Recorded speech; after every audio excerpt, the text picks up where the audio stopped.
All right, the internet doesn't work too good in this metal building, so what we're going to do is just go ahead and just do a video and post it. All right, what we have here is a Rolls-Royce Bentley seat motor. It's the UB30041. I was told it's no longer available since 1986. This is a seat motor that sits underneath the seat of your Rolls-Royce. You can see it has the little end on the here where it attaches, and then also your electrical connections here. What happens is a lot of times these motors get seized up in here. As a matter of fact, this one's working. I actually fixed it.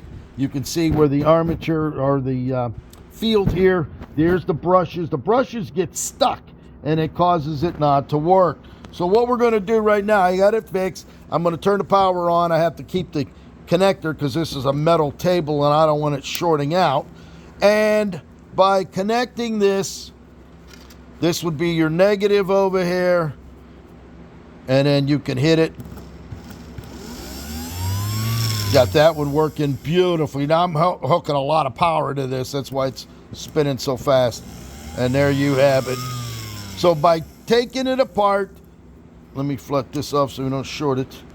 By taking this apart, there's the screws up here, right there. There's a screw there, screw on the other side.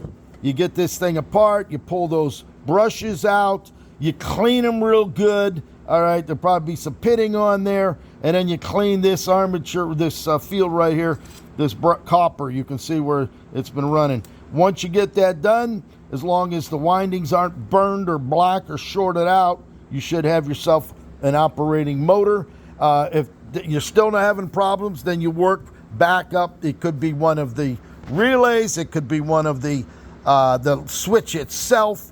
So you'll have to use your voltmeter to find out how much voltage is coming down there in order to get it. Now, you also got to worry, it's not so much the 12 volts, it's going to be the amps. If you don't have the amps, you're not going to be able to push the motor in order to operate the whole system. So just because you might say you have 12 volts coming down from the wires that connect to this, doesn't mean that you're going to have the amps enough to operate the motor. So that's all. You have to check all the relays that are down there. Those Lucas relays, they can be a pain. Those can be taken apart, the contacts cleaned inside with a small nail file, and then you're good to go. There it is, Mr. Sunshine Live here in sunny South Florida.